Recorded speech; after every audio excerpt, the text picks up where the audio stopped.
Pessoal, então voltamos aqui com a terceira parte dessa aula e eu volto com um hormônio que ele atua, né, a nível sistêmico para contrabalancear ou contrarregular o sistema renina-angiotensina, que é o peptídeo atrial natriurético.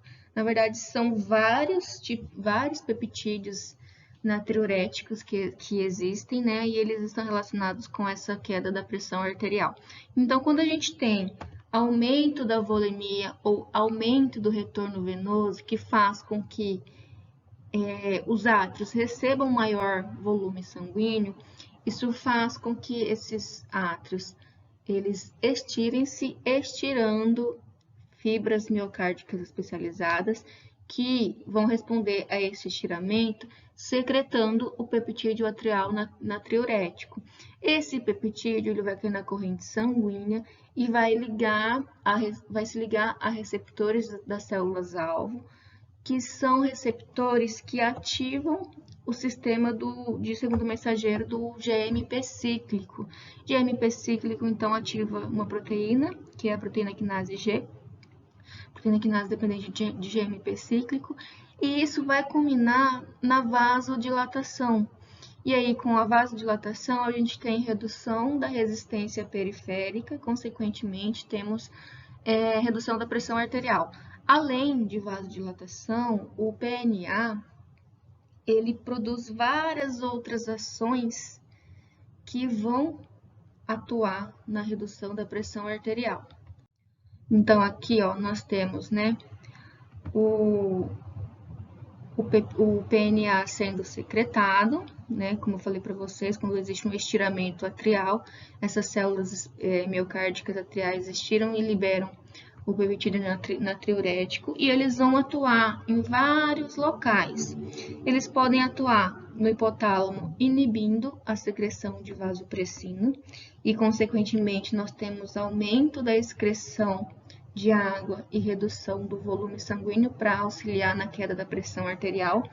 Nós temos eles atuando nos rins, fazendo vasodilatação nas arteríolas aferentes e causando aumento da taxa de filtração glomerular, também inibindo a secreção de renina, o que vai inibir, né, o sistema renina-angiotensina, e isso vai auxiliar, né, no aumento da excreção de sódio, de NaCl, de água. A partir da diminuição da renina, a gente tem redução da aldosterona, né, e também, então, consequentemente, redução da excreção de sódio.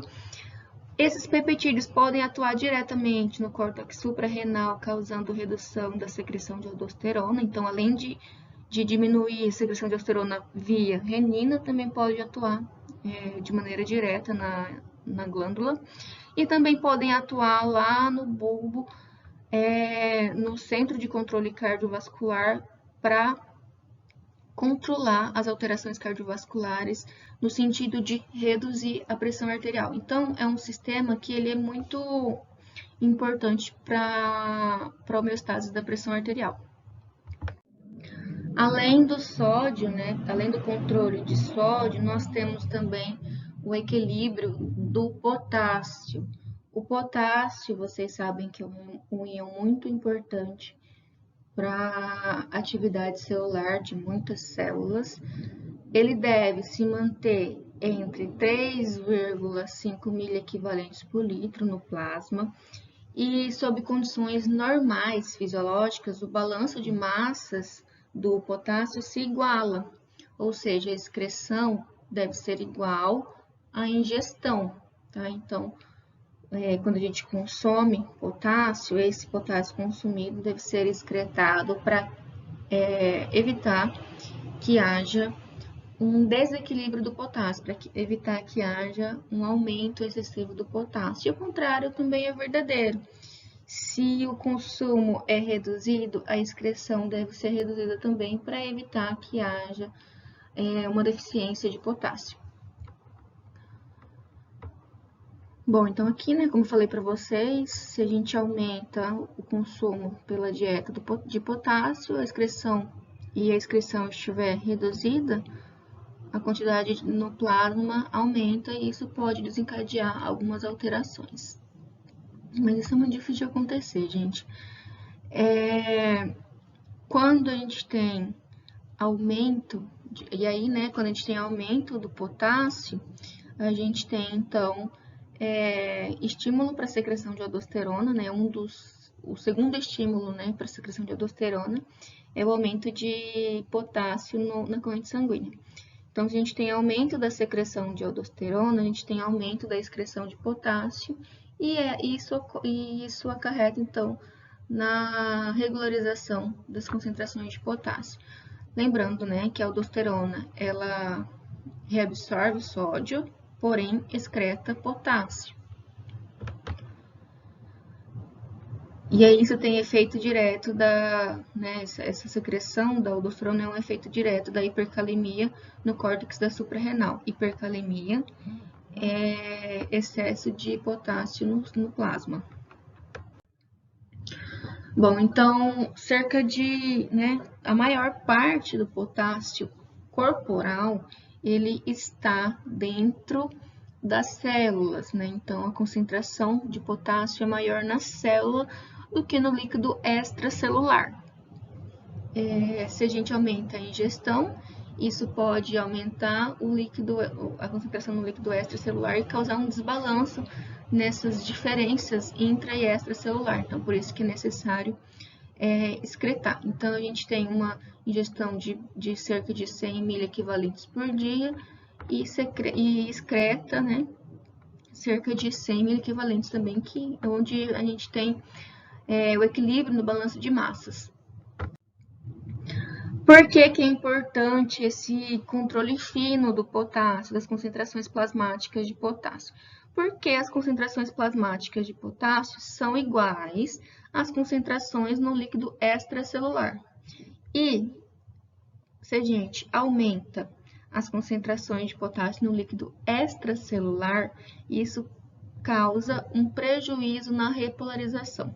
Por quê, gente? Lembra que a repolarização, vou até pegar um negocinho aqui, a repolarização, né, do neurônio, por exemplo, essa fase de repolarização aqui, que é essa queda do potencial de membrana, ela é desencadeada pela saída de potássio da célula para o meio extracelular. O potássio sai da célula porque o canal se abriu e porque existe um gradiente de concentração. Agora, imagina se aumenta a concentração de potássio fora da célula. Isso diminui o gradiente de concentração e menos cálcio sai das... Cálcio, estou vendo calemia, isso está me confundindo. E menos potássio sai da célula, o que prejudica a repolarização. Então, pode tornar a repolarização mais lenta ou até impedir que essa célula se repolarize. Enquanto que, né, isso aqui vai alterar células neuronais, vai alterar células musculares, né, cardíacas e esqueléticas, quando a gente tem redução das concentrações de potássio no líquido extracelular, isso faz com que nós tenhamos uma hiperpolarização da célula. Por quê? Porque aí a gente vai aumentar o gradiente de concentração e maior quantidade de potássio vai sair da célula, tornando essa célula mais negativa do que o normal.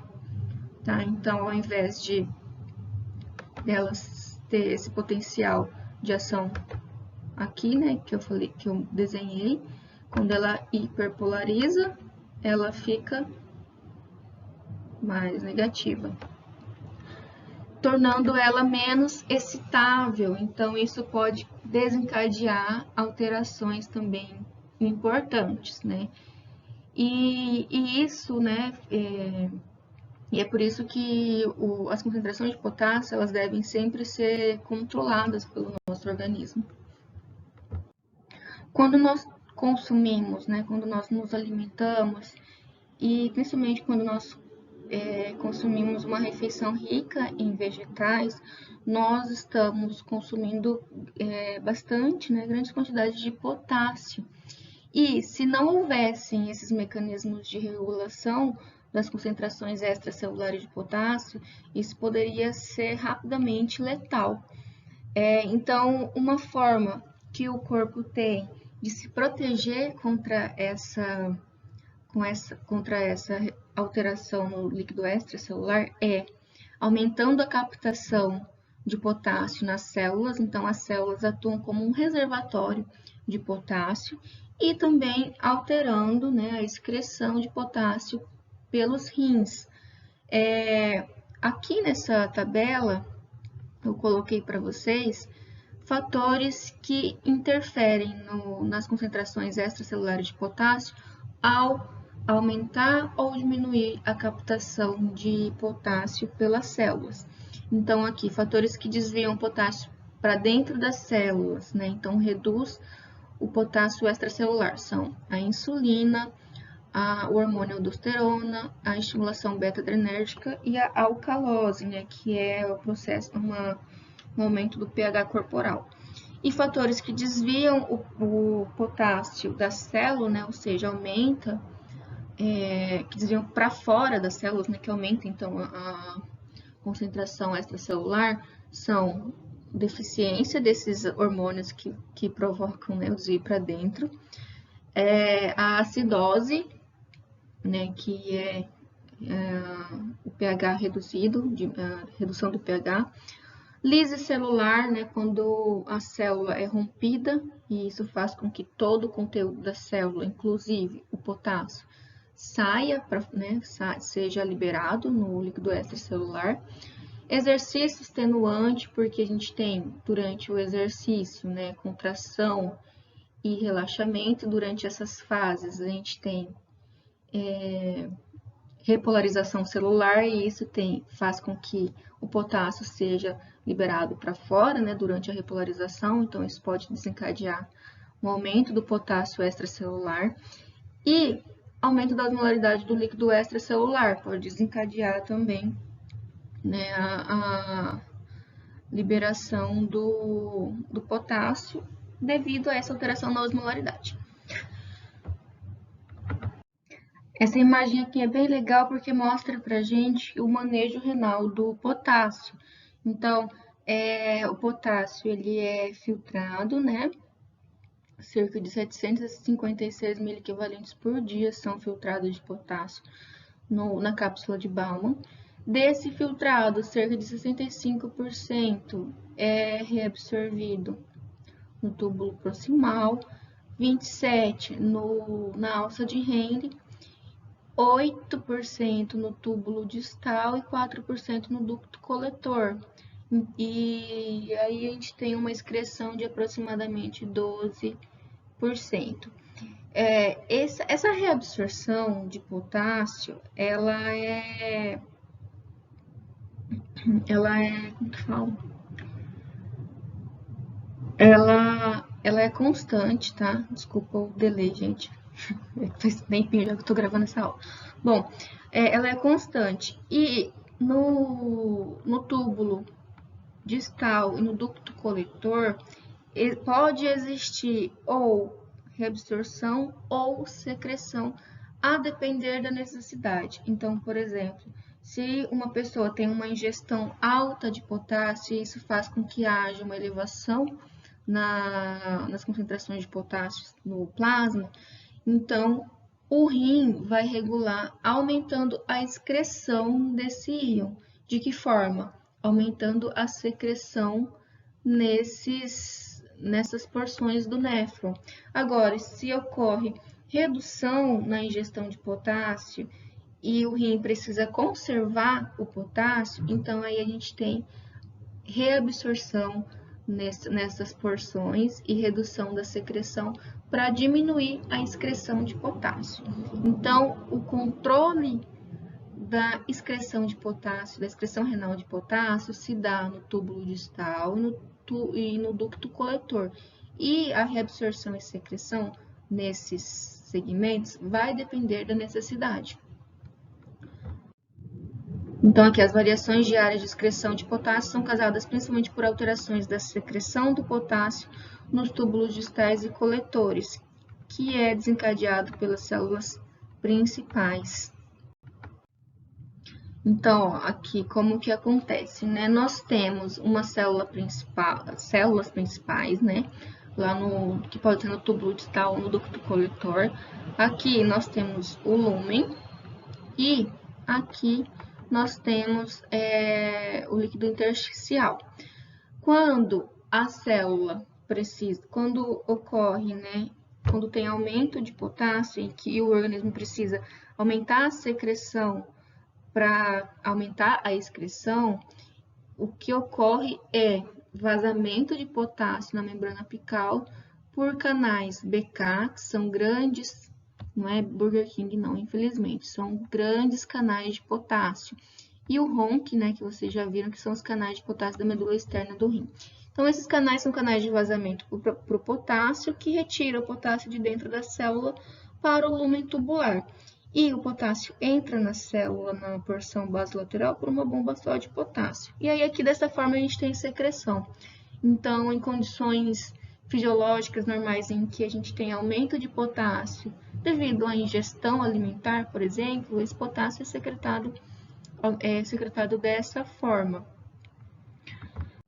Porém, quando a gente tem casos de hipocalemia, em que o rim precisa conservar o potássio, isso a gente vai ter um aumento da reabsorção de potássio que vai ser desencadeado lá nas células intercaladas do tipo A, que fica lá no ducto coletor.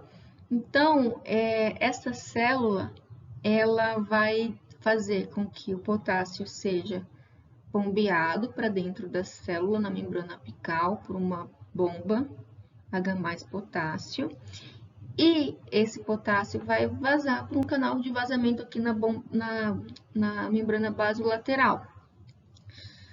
E aí, aqui é interessante para vocês compreenderem por que quando a gente tem hipocalemia, a gente tem também alcalose, né, aumento do pH. Por quê? Porque para aumentar a reabsorção de potássio, a célula secreta H+.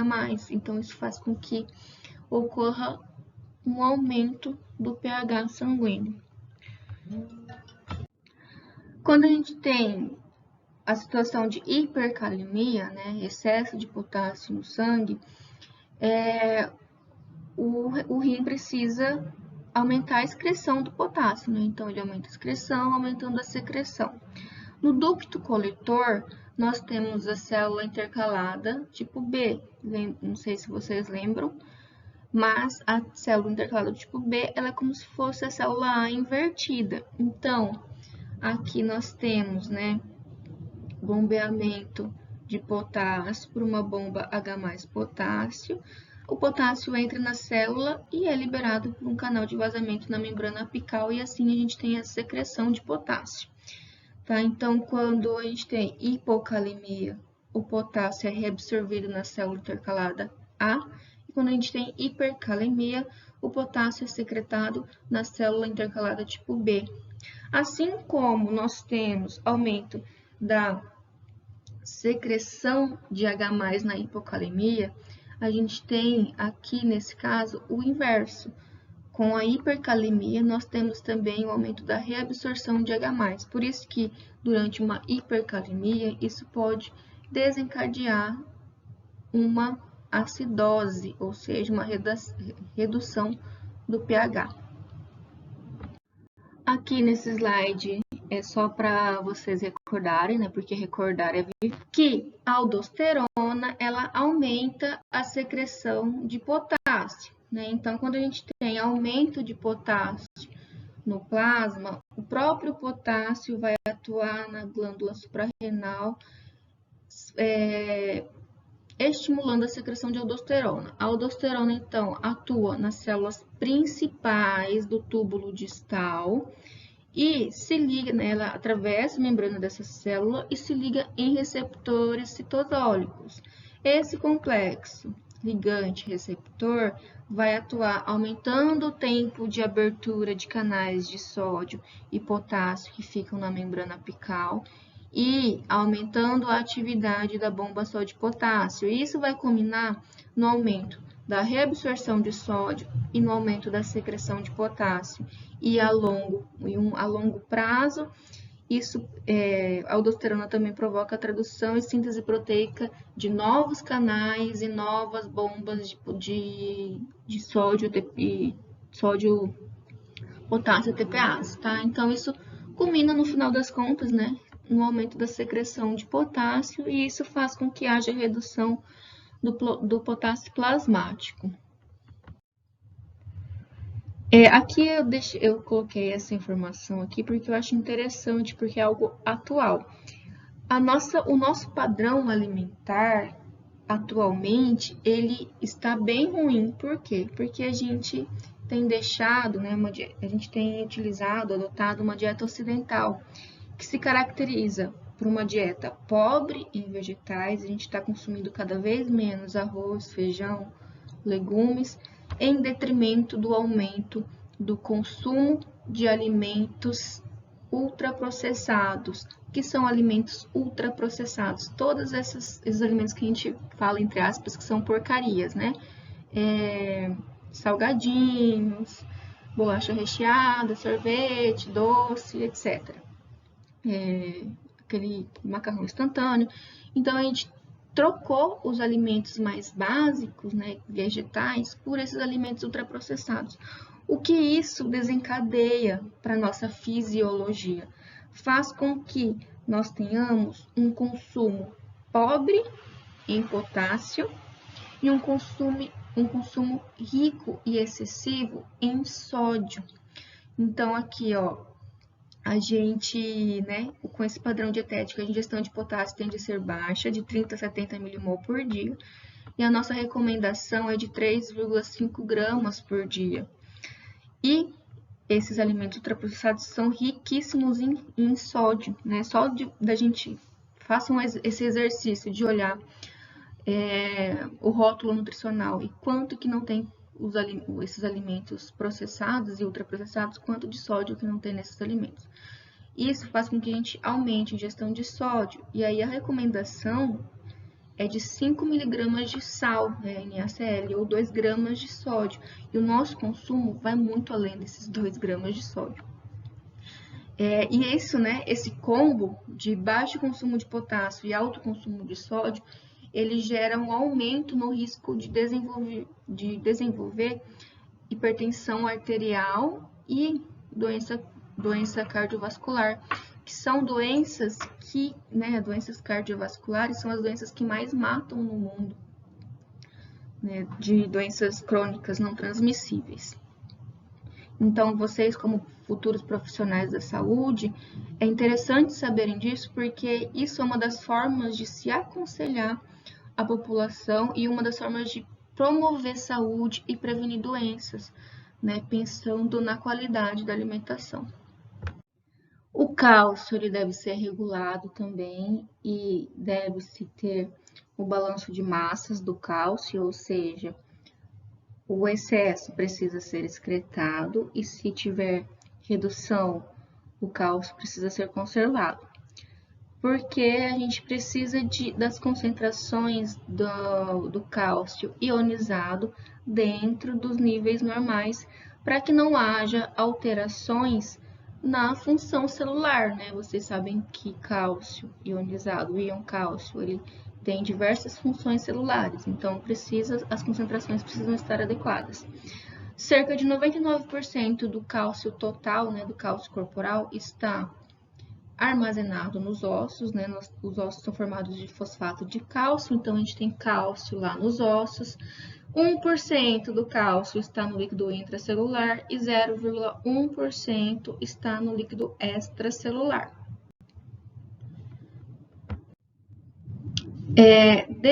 Desse cálcio, né, do líquido extracelular, o cálcio plasmático, nós temos 50% dele na forma do íon cálcio, né, na forma livre, que é o biologicamente ativo, e os outros 50% estão na forma complexada, que pode ser complexado a proteínas, né, 40% do cálcio plasmático está complexado a proteínas, e os outros 10% complexado a ânions, como o fosfato e o citrato, né, formando sais como o fosfato de cálcio e o citrato de cálcio.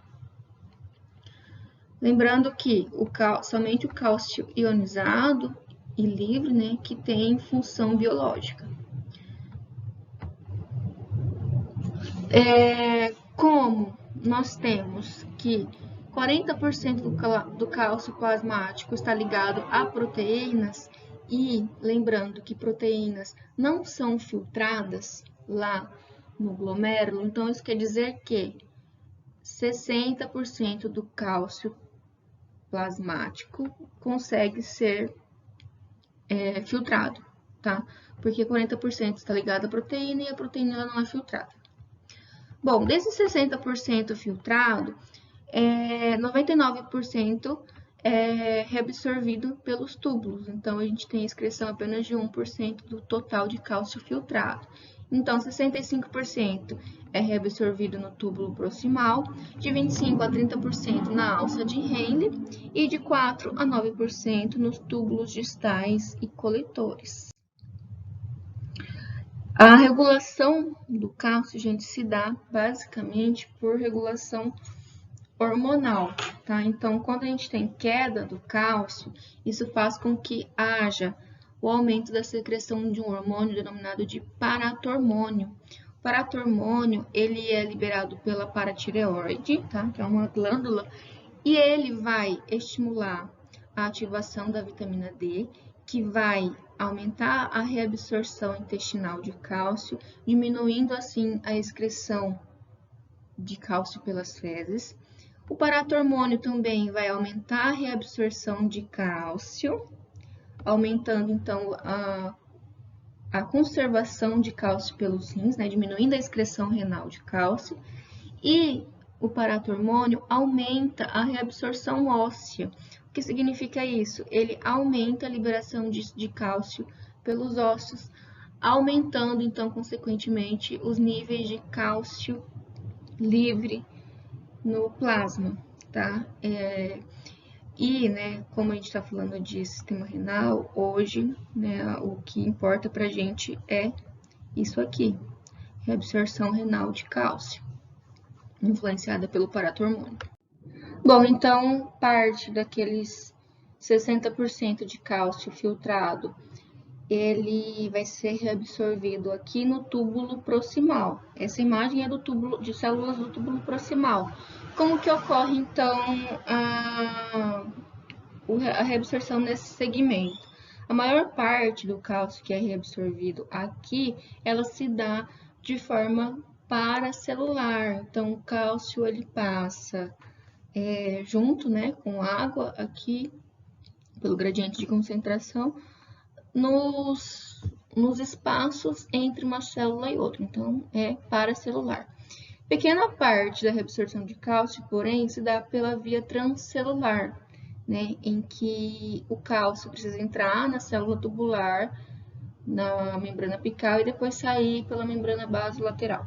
Esse transporte transcelular, ele se dá também via mediada por proteínas.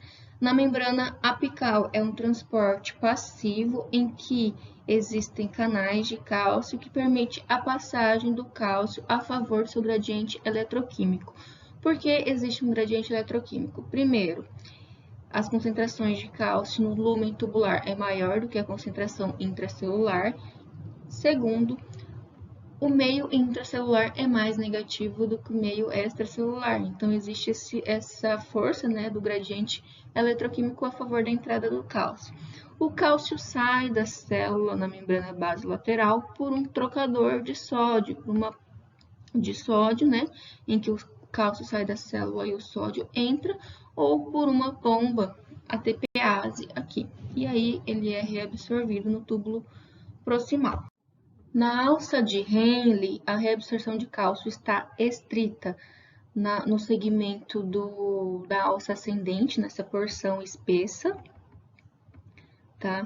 E nessa porção espessa, então, 50% dele, do cálcio reabsorvido, é via paracelular, e o outro 50% é via transcelular, o qual é estimulado, né, pelo paratormônio. No túbulo distal, a gente tem reabsorção de cálcio, mas pela via transcelular, e também é regulado pelo paratormônio. Então, quando a gente tem aumento de paratormônio, a gente tem, então, aumento da reabsorção de cálcio, tá? Que nesses segmentos aqui, ele estimula a reabsorção. Mas sabendo que a gente tem reabsorção de cálcio que não é regulado, né? Que ocorre apenas somente de transporte passivo e pelo gradiente eletroquímico. Um outro íon que é excretado pelo rim, né, pelos rins, é o fosfato. Ele, né, a reabsorção de fosfato é de 0,1 milimol por minuto. Se o filtrado, né, se o volume filtrado lá na cápsula de Bowman possuir uma concentração menor do que essa taxa de reabsorção, então nós temos uma reabsorção total de fosfato. O excesso, né, o que é excedente a essa taxa de reabsorção é excretado. Então, o que não for reabsorvido do filtrado vai ser excretado. 70 a 80% do fosfato filtrado é reabsorvido no túbulo proximal, 10% na alça de Henle, no túbulo distal e no ducto coletor, né? Então, o restante do fosfato que não foi reabsorvido no túbulo proximal vai ser reabsorvido nos outros segmentos do néfron. Na membrana apical, a reabsorção do fosfato se dá por um cotransporte com sódio, e na membrana basolateral, possivelmente é um cotransporte com algum outro ânion. Ainda não sabe exatamente como que funciona esse mecanismo de transporte na membrana basolateral para transportar o fosfato. O paratormônio, ele aumenta a reabsorção óssea e reduz a reabsorção renal. Como assim? Quando a gente tem aumento do paratormônio, ele aumenta para aumentar, né? O aumento do paratormônio está relacionado com a finalidade de aumentar os níveis de cálcio livre. Então, o paratormônio, ele aumenta a reabsorção óssea, então faz com que seja lançado na corrente sanguínea fosfato e potássio, né? Porque o osso é formado de fosfato de cálcio. Só que, se esse fosfato excedente não for excretado, ele vai quelar com o cálcio, ele vai complexar novamente com o cálcio, impedindo que o cálcio fique livre para atuar biologicamente. Então, por isso que o paratormônio, ele reduz a reabsorção renal de fosfato. Porque aí, reduzindo a reabsorção renal de fosfato, isso aumenta a excreção de fosfato e aumenta as chances do cálcio ficar livre para estar biologicamente ativo. Outro íon aqui é o magnésio. O magnésio ele é importantíssimo porque ele participa de diversas reações bioquímicas.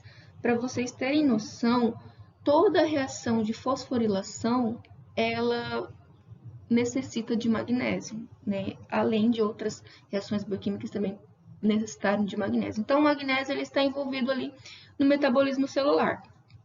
Nossa recomendação de ingestão diária é de 400 mg por dia. RDI são recomendações diárias, tá? Então, a recomendação diária de ingestão é de 400 mg. Os rins excretam diariamente 125 a 150 mg por dia. Apesar de excretar, né, o rim também reabsorve o magnésio que foi filtrado. 25% no túbulo proximal, 65% na alça de Henle e o restante no túbulo distal e no ducto coletor. Os mecanismos que regulam, né, essa excreção de magnésio ainda não são bem conhecidos, então não se sabe exatamente como que funciona a regulação dessa reabsorção nos rins para controlar a excreção de magnésio. Em alguns casos, gente, eu coloquei esse exemplo aqui, né, para vocês terem um exemplo clínico, né, da regulação iônica. Em alguns casos, quando a gente tem excesso de íons que podem formar sais, isso pode desencadear a formação de processos que são denominados de cálculos renais, que são as famosas pedras no rim, né? Esses cálculos renais têm o nome de, né, quando a pessoa tem cálculo renal, é denominado de litíase renal. Então, como que é causado essa formação do cálculo renal? Primeiramente, é necessário haver um excesso de íons que vão formar sais, então pode ser fosfato de cálcio, pode ser também oxalato de cálcio, entre outros. Quando a gente tem, então, um excesso desses sais, quando tem, né, excesso de qualquer sal em uma solução, o que acontece? Ocorre a saturação dessa solução, em que a quantidade de soluto excede a capacidade de solubilidade daquele solvente. E aí ocorre a precipitação do sal. E com a precipitação do sal, a gente tem a nucleação, que é o início da formação de cristais, tá? Então, esses cristais começam a ter a nucleação, né, que é o início da formação dos cristais, que vão agregando-se, formando os cálculos, né? Então, os cristais vão se agregando, formando os cálculos renais, como a gente pode ver aqui nas imagens. E eles podem ficar retidos se eles empacarem, né, entre aspas, empacarem em algum segmento aqui renal. Então, eles são formados, né, começam a se formar na medula renal e pode cair na pelve renal e, dependendo do tamanho desse cálculo, pode obstruir a passagem, né? Pode obstruir o ureter, pode obstruir outros canais de passagem da urina. E isso pode desencadear um processo inflamatório e gerar muita dor, né? Principalmente se obstruir os canais. Uma das formas, então, para se evitar que haja o cálculo renal é bebendo bastante água, porque ao beber bastante água, a gente dilui o filtrado e impede que haja saturação da solução, e aí a gente não tem os outros processos de nucleação, agregação, muito menos retenção, tá?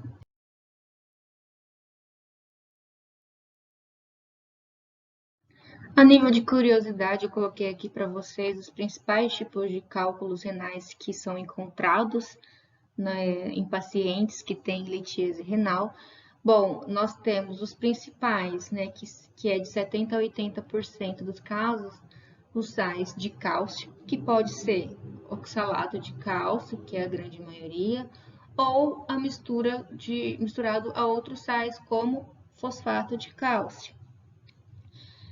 A gente tem também a estruvita, que é um cálculo formado por fosfato de amônio magnesiano, e ele faz parte de 10 a 20% dos casos de litíase renal, e ela está envolvida, né, esse cálculo está envolvido a formação desse cálculo, na verdade, está envolvido quando existe algum processo infeccioso.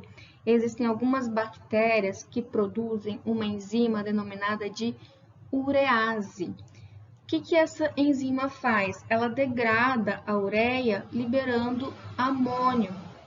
E aí esse amônio pode precipitar junto aqui com quelar, né, com fosfato e com magnésio, formando a estruvita. Por isso, né, que é muito comum de se ter estruvita quando existe um processo infeccioso.